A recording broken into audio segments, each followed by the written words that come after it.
ஸ்ரீதரனுடைய உரை வந்து ஒரு பெரிய ஒரு அதிர்வலைகளை ஏற்படுத்தியிருக்கு. அவர் மட்டும் விசாரணை செய்யப்பட்டார். மிச்சாக்கள் எல்லாரும் மனப்பட்டன, அவர் மட்டும் விசாரணை செய்யப்பட்டார். சபாநாயகருக்கும் இது அறிவிக்கப்படையில்லை. ஆக சபாநாயகரும் சபாநாயகருடைய அனுமதியும் இது பெறப்படாமல் தான் செய்யப்பட்டிருக்கு. சுமந்திரன் அவர்கள் குறிப்பிட்டிருக்கிறார்கள், ஸ்ரீதரன் அவர்களை அவர் ஒரு தடை செய்யப்பட்ட கனடாவில் இருந்து வருகின்ற ஒரு அமைப்போடு பேச அவர் முனைந்ததாகவும் அதற்காகத்தான் அவர் சென்னை செல்ல இருந்ததாகவும் நிழல் திரட்டி பென்ராய் அதையும் நான் உங்களிடம் கையளிக்கிறேன். தயவு செய்து எனக்கு ஒரு நீதி வேண்டும். அரசாங்கத்தினுடைய பேச்சாளர் போல அல்லது அரச புலனாய்வுத்துறையின் பேச்சாளர் போல அனுப்பாது வந்து தவறு. உண்மையிலேயே இது வந்து பாராளுமன்ற சிறப்புரிமைகளை மீறுகின்ற ஒரு செயற்பாடாகும். அது மட்டுமில்லாமல் பயங்கரவாத தடை சட்டம் தவறாக பயன்படுத்தப்பட்டிருக்கின்றது. அர்ச்சுனா ராமநாதன், பாராளுமன்ற உறுப்பினர் அர்ச்சுனா ராமநாதன், அதிவிசேட பிரமுகர்களுக்கான ஒரு வெளிச்சம் உண்டு, ஒரு வாகனங்களில் பொருத்தப்பட்டிருக்கு. சிங்களவராக இருந்தால் தான், சிங்களவராக இருந்தால் அப்படி மறைச்சிருப்பீங்களா? அன்ருகுமார் நாயக்க உங்களால் இப்படி மறைக்க முடியுமா?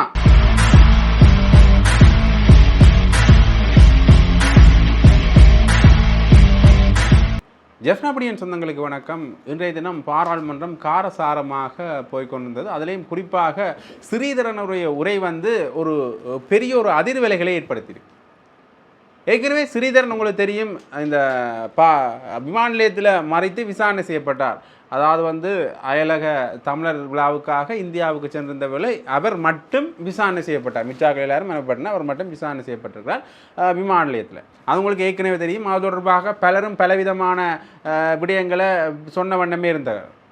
அந்த வகையில் ஸ்ரீதரன் அவர்கள் இதற்கு தன்னுடைய பாராளுமன்ற சிறப்புரிமை மீறப்பட்டதாக ஒரு முறைப்பாடொன்றையும் சபாநாயகருக்கு முன்னிலையில் வச்சிருக்கிறார். அதில் அவர் சொல்கின்ற பொழுது ஒரு விடயத்தை சொல்கிறார். இப்போ நீங்கள் இது தொடர்பாக விசாரிக்க வேண்டுமென்றால், எனக்கு அதை பயணத்தடை விதிக்கப்பட்டிருக்கின்றால் ஒன்று அதை நீதிமன்றம் விதிச்சிருக்கணும். அப்போ அந்த நீதிமன்ற உத்தரவு அந்த குடிவரவு குடியகழ்வு அதிகாரிகள்கிட்ட இருந்திருக்கணும். அது மட்டும் இல்லாமல் இன்னொரு விடயம் வந்து சபாநாயகருக்கும் இது அறிவிக்கப்படையில்லை. ஆக சபாநாயகரும் சபாநாயகருடைய அனுமதியும் இது பெறப்படாமல் தான் செய்யப்பட்டிருக்கு. ஆகவே இது வந்து என்னுடைய பாராளுமன்ற சிறப்புரிமையை மீறுவதாக அமைந்திருக்கின்றது என்கின்ற பொருள்பட அவர் கழிச்சிருக்கார். அது மட்டும் இல்லாமல் அதில் இன்னொரு விடயத்தையும் சொல்கிறார். என்ன பார்த்தீங்கன்னா, என்னுடைய பாதுகாப்பு உத்தியோகத்தர் அண்மையில் மாற்றப்பட்டிருந்தார், இதுவரைக்கும் திருப்பி அவர் நியமிக்கப்படையில்லை என்றும் அவர் ஒரு கோரிக்கையை முன் வச்சிருக்கின்றார்.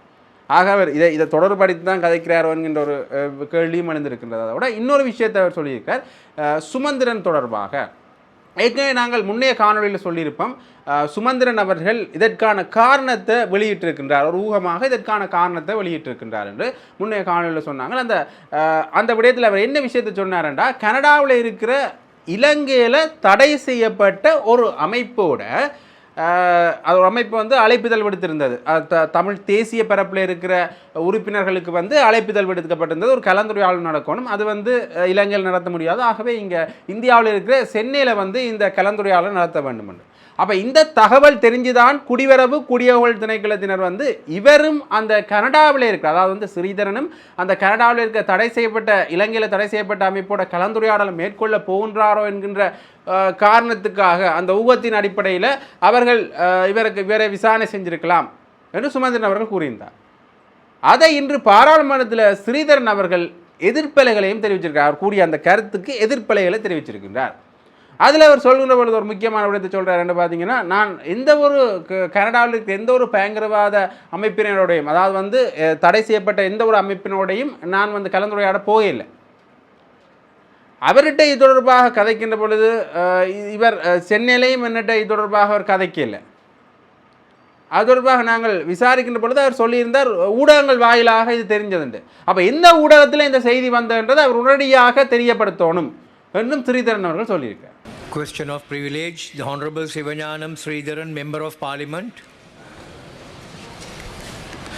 கௌரவ பிரதி சபாநாயகர் அவர்களே, கடந்த வாரம் எனக்கு ஏற்பட்ட ஒரு பாராளுமன்ற உறுப்பினருக்கு எதிரான அவருடைய சிறப்புரிமையை மீறும் செயலை சபையிலே சமர்ப்பிக்க விரும்புகிறேன்.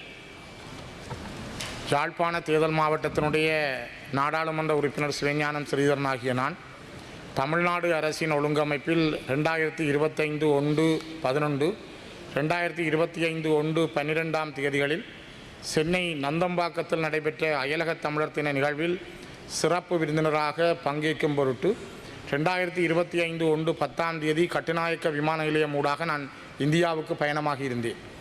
அன்றைய தினம் மாலை 6:35 மணிக்கு ஸ்ரீலங்கன் ஏர்லைன்ஸின் ஜூஎல் 0123 இலக்க விமானம் புறப்பட தயாராக இருந்த நிலையில் எனது கடவுச்சீட்டில் குறைபாடு உள்ளதாகவும் பயங்கரவாத குற்றத்தடுப்பு மற்றும் விசாரணை பிரிவினரின் விசாரணைகளுக்கு என்னை உட்படுத்த வேண்டும் எனவும் தெரிவித்த விமான நிலைய அதிகாரிகள் எனக்கு பயணத்தடை விதிக்கப்பட்டிருப்பதாகவும் தெரிவித்திருந்தனர்.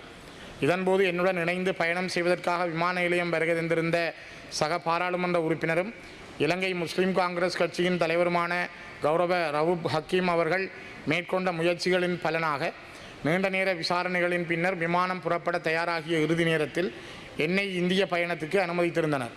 எனினும் 2025 நான் இந்தியாவிலிருந்து மீளவும் நாடு திரும்பிய போது குறித்த பயணத்தடை தொடர்பில் சம்பந்தப்பட்ட அதிகாரிகளிடம் வினவிய போது அவ்வாறான பயணத்தடைகள் எவையும் என் மீது விதிக்கப்படவில்லை என தெரிவித்திருந்தனர். நீதிமன்ற கட்டளைகள் ஏதுமின்றி கௌரவ சபாநாயகராகிய தங்களின் ஆலோசனை எதுவுமின்றி எனக்கு பயணத்தடை உள்ளதென குடிவரவு குடியளவு அதிகாரிகளால் தெரிவிக்கப்பட்டமை திட்டமிட்ட வகையிலான சிறப்புரிமை மீறல் என்றே நான் கருதுகிறேன்.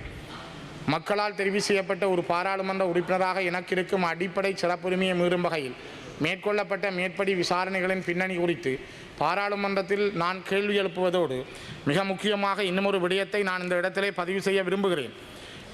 நான் நேற்று 2 நாட்களுக்கு முதல் யாழ்ப்பாணத்திலே ஒரு தனியாருடைய ஊடகத்துக்கு பேட்டியளித்த முன்னாள் நாடாளுமன்ற உறுப்பினர் சுமந்திரன் அவர்கள் குறிப்பிட்டிருக்கிறார்கள், ஸ்ரீதரன் அவர்களை அவர் ஒரு தடை செய்யப்பட்ட கனடாவில் இருந்து வருகின்ற ஒரு அமைப்போடு பேச அவர் முனைந்ததாகவும் அதற்காகத்தான் அவர் சென்னை செல்ல இருந்ததாகவும் அந்த காரணத்தின் அடிப்படையில் தான் அவர் தடுக்க ஏர்போர்ட்டிலே முயற்சி செய்தார்கள் விமான நிலையத்தில் என்ற செவியை வழங்கியிருந்தார். இது தொடர்பாக அவர் தனக்கு ஸ்ரீதரன் தெரிவிக்கவில்லை என்றும், ஆனால் நான் அவரை சென்னையிலே கண்டபொழுது கௌரவ சுமந்திரன் அவர்களும் கூட இதை பற்றி என்னிடம் எதுவும் கேட்கவில்லை. ஆனால் சுமந்திரன் அவர்களை நீங்கள் இதை விசாரித்தால் அவர் சொன்னார், ஊடகங்களிலே வந்திருந்ததை நான் பார்த்திருந்தேன், ஊகத்தின் அடிப்படையில் ஸ்ரீதரனை சில வேளைகளில் அவர்கள் மறைத்திருக்கலாம் என்று. ஆகவே நீங்கள் சுமந்திரனை விசாரித்தால் எந்தெந்த ஊடகங்களில் இந்த செய்தி வந்திருக்கிறது என்று அறிந்து அந்த பிரதான ஊடகங்களினுடைய பிரதானிகளை விசாரிப்பதன் மூலம் நான் நினைக்கிறேன் இதற்கு உண்மையை கண்டறிய முடியும் என்று நான் நம்புகிறேன். ஆகவே இது எனக்கு எதிராக செய்யப்பட்ட மிகப்பெரிய ஒரு சதியாக நான் கருதுகிறேன். நான் பாராளுமன்றத்தினுடைய புரோட்டோகால் அனுமதி பெற்று விஐபி, அதாவது பாராளுமன்ற உறுப்பினர்கள் செல்கின்ற பாதையினூடாக சென்ற அந்த பயணச்சீட்டையும் சபாபீடத்துக்கு சமர்ப்பிக்கிறேன். அதனை விட வடக்கு மாகாண சபையில் தமிழ் தேசிய கூட்டமைப்பினுடைய ஒரு உறுப்பினராக இருந்த அஜூப் அஸ்மின் அவர் அன்றைய தினம் 10ஆம் தேதி தன்னுடைய முகநூலிலே ஒரு செய்தியை கௌரவ பிரதி சபாநாயகர்களை வெளியிட்டிருக்கிறார். கடந்த நாட்களில் எந்த ஒரு பாராளுமன்ற உறுப்பினருக்கும் விமான நிலையத்தில் எவ்வித இடையூறுகளும் எவராலும் ஏற்படுத்தப்படவில்லை, அவ்வாறு பரப்பப்படுகின்ற செய்திகளில் உண்மைகள் எதுவும் இல்லை, விமான நிலைய உயரதிகாரி இவ்வாறு ஒரு செய்தியை வெளியிட்டிருக்கிறார். இதிலே நான் இந்தியாவில் இருக்கின்ற பிரபல அரசியல் தலைவர்கள் ஒருவரான செந்தமிழன் சீமான் அவர்களோடு நின்ற ஒரு படத்தோடு வருகின்ற அந்த படத்தையும் தன்னுடைய முகநூலில் இட்டு எனக்கு எதிராக இந்த செய்தியை அவர் பரப்பியிருக்கிறார். அஸ்மின் அவர்களும் சுமந்திரன் அவர்களும் நெருங்கிய நண்பர்கள்.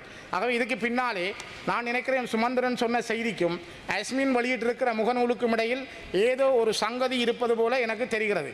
என்னை அந்த நிகழ்வுக்கு போக விடாமல் தடுப்பதற்கு, ஏனென்றால் சீமானுக்கும் ஸ்டாலினுக்கும் நல்லதில்லை. ஆகவே இந்த படத்தை போட்டால் என்னை அங்கு போக விடாமல் தடுப்பதற்கான முயற்சியை மேற்கொண்டதாகவே நான் அறிகிறேன். ஆகவே தயவு செய்து ஒரு மிக அதிகமான கவனம் எடுத்து விசாரிக்கப்பட வேண்டும் என்பதை நான் குறிப்பிட விரும்புகிறேன். அதே நேரம் என்னுடைய பர்சனல் ஸ்டாஃப், என்னுடைய செக்யூரிட்டி சர்வீஸாக இருந்த ஜிஜிபி ரத்னகுமார PS 6869 இவர் என்னோடு கடந்த 2 ஆண்டுகளுக்கு மேலாக காவல் மெய்ப்பாதுகாவலராக இருந்தார். திடீரென்று சென்ற வாரம் அவர் மாற்றப்பட்டிருக்கிறார். இது தொடர்பாக நான் கடந்த 2025 8ஆம் தேதி புதன்கிழமை நேரடியாக காலை 9:30 மணிக்கு பொலிஸ்மா அதிபரிடம் கடிதம் வழங்கியிருந்தேன். அந்த கடித பிரதியையும் நான் சபாபீடத்துக்கு சமர்ப்பிக்கிறேன். ஆனால் இதுவரை அவர் எனக்கு நியமிக்கப்படவில்லை. அதே நேரம் இந்த அஸ்மின் அவர்கள் போட்ட முகநூல் பதிவையும் நான் உங்களிடம் சமர்ப்பிக்கிறேன். ஆகவே கௌரவ பிரதி சபாநாயகர் அவர்களே, நான் சுமந்திரன் அவர்களுடைய அந்த நேர்முகத்துக்கான நிழல் திரட்டி பென்ட்ராய் அதையும் நான் உங்களிடம் கையளிக்கிறேன். தயவு செய்து எனக்கு ஒரு நீதி வேண்டும். நான் சர்வதேச பாராளுமன்றத்திடமும் Amnesty International, Human Rights Watch இவர்களிடமும் இந்த வினயத்தை, இந்த கோரிக்கைகளை முன்வைக்கிறேன். நான் நினைக்கிறேன் பாராளுமன்றத்தால் எனக்கு நீதி கிடைக்கும் என்று. இது என் மீது புனையப்பட்டிருக்கின்ற மிகப்பெரிய மோசடி. நான் எந்த ஒரு காலத்திலும் இலங்கையில் தடை செய்யப்பட்ட கனடாவில் இருக்கிற எந்த ஒரு அமைப்போடும் பேசுவதற்கு தயாராகவில்லை. அப்படி யாரும் என்னை கேட்டதும் இல்லை. அந்த முயற்சிகள் எதுவும் மேற்கொள்ளப்படவும் இல்லை. அரசாங்கத்தினுடைய பேச்சாளர் போல அல்லது அரச புலனாய்வுத்துறையின் பேச்சாளர் போல ஊகத்தின் அடிப்படையில் ஊடகங்களில் வந்தது என்று சுமந்திரன் குறிப்பிட்டிருப்பது மிக பாரதூரமானது. நேரடியாகவே நான் நினைக்கிறேன் கௌரவ ஹக்கீம் அவர்களும் அந்த இடத்தில் இருந்தார். என்னுடைய பழைய பாஸ்போர்ட் என்று சொன்னார்கள், சிஸ்டத்தில் ஒரு எரர் இருப்பதாக சொன்னார்கள், இப்படியெல்லாம் பலது சொன்னார்கள். தயவு செய்து இதனை ஒரு நீதியான நேர்மையான விசாரணைக்கு உட்படுத்துமாறு தயவாக இந்த உயர்ந்த சபையிடம் கேட்கிறேன்.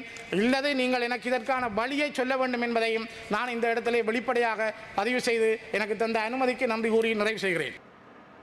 இப்படியாக ஒரு ஒரு ஒரு உட்கட்சி பூசல் மாதிரியே இந்த பாராளுமன்றத்தில் ஒரு விடயம் ஒன்று நடந்திருக்கு. ஏற்கனவே ஒரு விமர்சனம் ஒன்று முன்வைக்கப்படுது. என்னென்னு பார்த்தீங்கன்னா, ஸ்ரீதரனுக்கும் சுமந்திரனுக்கும் இடையில் ஒரு முருகல் நிலைமை ஒன்று இப்போ வரைக்குமே இருந்தோண்டே இருக்குது.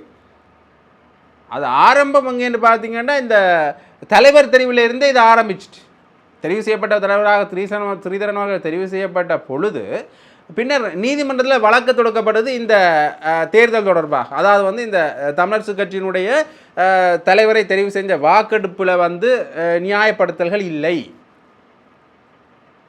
என்று நீதிமன்றத்தில் வழக்கு தொடர்பது. ஆக இந்த வழக்கோட சுமந்திரன் தொடர்பட்டிருக்கலாம் என்றும் பல செய்தி ஊடகங்கள் தகவல் வெளியிட்டிருக்கு. ஆகவே இப்படியாக அந்த நேரத்திலிருந்தே சுமந்திரனுக்கும் ஸ்ரீதரனுக்கும் இடையில் ஒரு முருகல் நிலை தான் இருக்குது. ஆகவே அதன் ஒரு வெளிப்பாடு தான் இன்றைக்கு பாராளுமன்றத்தில் வெடிச்சிருக்கென்று பலரும் தங்களுடைய விமர்சனங்களையும் சொல்லியிருக்கிறோம். அதே மாதிரி இன்னொரு விடயமும் பாராளுமன்றத்தில் நடந்தது. இந்த விடயம் போய்கொண்டிருக்கிற அந்த சந்தர்ப்பத்தில் அதாவது வந்து ஸ்ரீதரனுக்கு ஆதரவாக ரஃபூக் ஹக்கீம் அவர்கள் தன்னுடைய பாராளுமன்ற உரையை நிகழ்த்தியிருக்கின்றார். அவரும் அதே விடயத்தை தான் சொல்லியிருக்கார். அதாவது நீதிமன்றத்தில் எந்த ஒரு அனுமதியும் எடுக்கப்படாமல் ஸ்ரீதரன் அவர்கள் குடியுறவு திணைக்கள அதிகாரிகளால் விசாரிக்கப்பட்ட தவறு. அவருடைய அந்த ஆவணங்கள் சரியாக இருந்தால் அவர் அனுப்பியிருக்கணும் முன்னாடியாக. ஆக அவரை அனுப்பாது வந்து தவறு. உண்மையிலேயே இது வந்து பாராளுமன்ற சிறப்புரிமைகளை மீறுகின்ற ஒரு செயற்பாடாகும். அது மட்டுமில்லாமல் பயங்கரவாத தடை சட்டம் தவறாக பயன்படுத்தப்பட்டிருக்கின்றது. உண்மையிலேயே பயங்கரவாத தடை சட்டம் என்றது ஒரு சட்டமேலையோ இது வந்து அரசியலமைப்பு விஞ்ஞாபனத்திலேயோ அல்லது கொள்கையிலேயோ இல்லை. இது முன்னர் தற்காலிகமாக கொண்டு வரப்பட்ட ஒரு சட்டம் என்று அவர் தன்னுடைய உரையில் வந்து ஸ்ரீதரனுக்கு ஆதரவு தெரிவிக்கும் முகமாக நிகழ்த்தியிருக்கின்றார். இதற்கு பிமல் ரத்நாயக்க அவையில் எழும்பி என்ன விடயத்தை சொல்லியிருக்கான்னு பார்த்தீங்கன்னா, நாங்கள் இந்த இதில் வந்து கொள்கை சம்பந்தமான விடயமும் விஞ்ஞாபனம் சம்பந்தமான விடயம் பற்றி பேச இல்லாத, அது மட்டும் இல்லாமல் கொஞ்ச காலமாகவே இந்த பயங்கரவாத தடை சட்டத்தை பிரயோகிக்காமல் தான் இருக்கிறோம் நாங்கள். அந்த வகையில் பார்க்கிற பொழுது இந்த பாராளுமன்ற உறுப்பினரான ஸ்ரீதரனுக்குரிய சிறப்புரிமையை பேணுறதில் முக்கிய பங்குகளுக்கு இருக்குது. ஆகவே இந்த சிறப்புரிமை மீறப்பட்ட தொடர்பாக நாங்கள் உரிய கரிசனை எடுப்போம் என்று பிமல் ரத்நாயக் அவர்கள் சொல்லியிருக்கிறார். அப்போ அவைத்தலைவரின் இந்த உரைக்கு பிறகு உண்மையிலேயே இது தொடர்பாக ஏதாவது ஒரு வழிபாடு அல்லது ஏதாவது ஒரு விசாரணை முடிவுகள் பெறும் என்கின்ற ஒரு நிலைப்பாடு வந்து எழுந்திருக்கின்றது. இப்படியாக ஸ்ரீதரன், ரஃபூக் ஹக்கீம், பிமல் ரத்நாயக்க போன்றவர்கள் இந்த பாராளுமன்றத்தை இன்றைக்கு கொஞ்சம் காரசாரமாக வச்சுருந்தார். வந்து இந்த விடயம் அதாவது ஏற்கனவே இது ஒரு எதிர்பார்க்கப்பட்ட விடயம் தான். ஏன்னா ஸ்ரீதரன் அவர்கள் இந்த விமான நிலையத்தில் விசாரிக்கப்பட்ட பிறகே எதற்காக விசாரிக்கப்பட்டார் என்கின்ற ஒரு தகவல் ஸ்ரீதரன் வாயால் இருந்து உறுதிப்படுத்தப்பட்ட தகவலாக வேற இல்லை. அது மட்டுமில்லாமல் இது தொடர்பாக சொல்கின்ற உறுதியான தகவல்களும் உத்தியோகபூர்வமான தகவல்களும் வெளிவரையில்லை. அவர்கள் தங்களுடைய ஊகத்தின் அடிப்படையில் தான் பலரும் தங்களுடைய விமர்சனங்களை முன்வைச்சிருந்தார்கள். குறிப்பாக CVK சிவஞானமாக இருக்கட்டும், சுமந்திரனாக இருக்கட்டும், அது மட்டும் இல்லாமல் இந்த ஊடக பரப்பில் வந்த செய்திகளாக இருக்கட்டும், அவை இதை தான் பறைசாற்றுது. ஆக இந்த முறை தான் ஸ்ரீதர் இது தொடர்பான ஒரு விடயத்தை பாராளுமன்றத்தில் கதைச்சிருக்கிறார். ஆக இதன் ஒரு முடிவுகளும் இனி எப்படி வருமென்றதை நாங்கள் பொறுத்திருந்தான் பார்க்கணும். அடுத்ததாக இன்னொரு முக்கியமான விடயம் என்னென்று பார்த்தீங்கன்னா, அர்ச்சுனா ராமநாதன், பாராளுமன்ற உறுப்பினர் அர்ச்சுனா ராமநாதன். பாராளுமன்ற உறுப்பினர் அர்ச்சுனா ராமநாதன் அவர்கள் அனுராதபுர வீதியில் பயணித்து கொண்டிருந்த வேளையில் அவர் அந்த VIP லைட் என்று சொல்லுவார்கள், அதாவது வந்து பிரமுகர்களுக்கான அதிவிசேட பிரமுகர்களுக்கான ஒரு வெளிச்சம் உண்டு ஒரு வாகனங்களில் பொருத்தப்பட்டிருக்கு. அது வந்து உரிய அவர்களுடைய சான்றிதழ் காட்டி, அதாவது வந்து அவர்கள் அந்த பிரமுகர்கள் தான் என்று உறுதிப்படுத்தப்பட்டால் அவர்கள் அந்த வெளிச்சத்தை எழுப்பலாம், அந்த வெளிச்சத்தை போட்டோன்னு வரலாம். அது சம்பந்தமாக இந்த பிரமுகர்களுக்கான ஒளிகளும் இருக்குது. ஆக இப்படியாக இந்த வெளிச்சத்தை போட்டுக்கொண்டு, அதாவது வெளிச்சத்தை பிரயோகித்த வண்ணம் பாராளுமன்ற உறுப்பினர் அர்ச்சுனா ராமநாதன் அவர்கள் வருகின்ற பொழுது போக்குவரத்து துறை போலீஸார் அவரை மறைச்சிருக்கணும். மறிச்ச இடத்துல ஏன் நீங்கள் இப்படியான விளக்களை போட்டு வாருங்கள் என்ற விவாத பொருள் கேட்டெடுத்து நான் பாராளுமன்ற உறுப்பினர் இப்படித்தான் நான் போடுவேன், அதாவது வந்து இது வந்து ஒரு விஐபிக்குரிய ஒரு லைட், இது போடலாம், நான் அதற்கான உரிமை இருக்கின்றதை விவாதிச்சிருக்கிறேன்.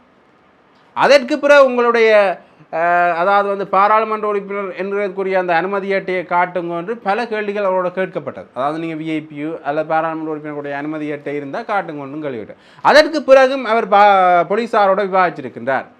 அதில் பல விடயங்களை அவர் காய்ச்சிருக்கார். ஒன்று வந்து நீங்கள் சிங்களவராக இருந்தால் அப்படி மறைச்சிருப்பீங்களா?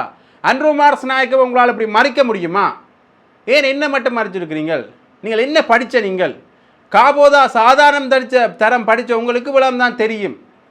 அதாவது அவருடைய அந்த கல்வித்தரத்தை கேள்விக்குறிக்கு உள்ளாக்குற வகையில் அவர் கேள்விகளை எழுப்பியிருப்பார். அப்போ உடனடியாக அவர் தொடர்பாக வழக்கு பதிவு செய்யப்பட்டு நீதிமன்றத்தில் சமர்ப்பிக்கப்பட்டிருக்கு. நீதிமன்றத்திலேயும் இது தொடர்பான விடயம் நடக்கின்ற பொழுது நீதிபதி வந்து உடனடியாக அர்ச்சுனா ராமநாதன் அவர்களை கைது செய்யுமாறு உத்தரவிட்டிருக்கின்றார். அவரை கைது செய்து அதற்குரிய ஆவணங்களையும் சமர்ப்பிக்கும்படி அவர் சொல்லியிருக்கின்றார்.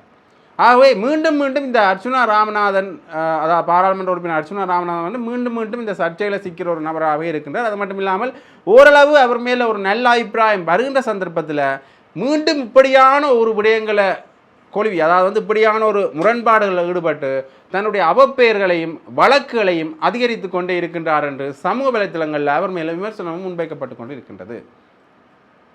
ஆகவே இந்த இரண்டு விடயங்களும், அதாவது வந்து இந்த பாராளுமன்றத்தில் ஸ்ரீதரன் தொடர்பாக கேட்கப்பட்ட விடயமும் இந்த அர்ச்சுனா ராமநாதன் விடயமும் இன்றைய பொழுதில் மிகவும் காரசாரமான ஒரு செய்தியாக பரவிய வண்ணமே இருக்கின்றது. உண்மையிலேயே இந்த இரண்டு விடயங்களுமே ஒரு பெரிய அதிர்வலை ஏற்படுத்தியிருக்கின்றது. இப்படியாக பல விடயங்கள் என்ற தென்னிலங்கை பரப்பிலையும் சரி, வடகிழக்கு பரப்பிலையும் சரி செய்திகள் வெளியாகி வண்ணமே இருக்கின்றன. தொடர்ந்தும் இந்த உடனடி செய்திகளையும் உண்மையான செய்திகளையும் அறிஞ்சு கொள்றதுக்கு ஜெஃப்னா பிரியஞ்சனோடு இணைஞ்சிருங்க. நன்றி, வணக்கம்.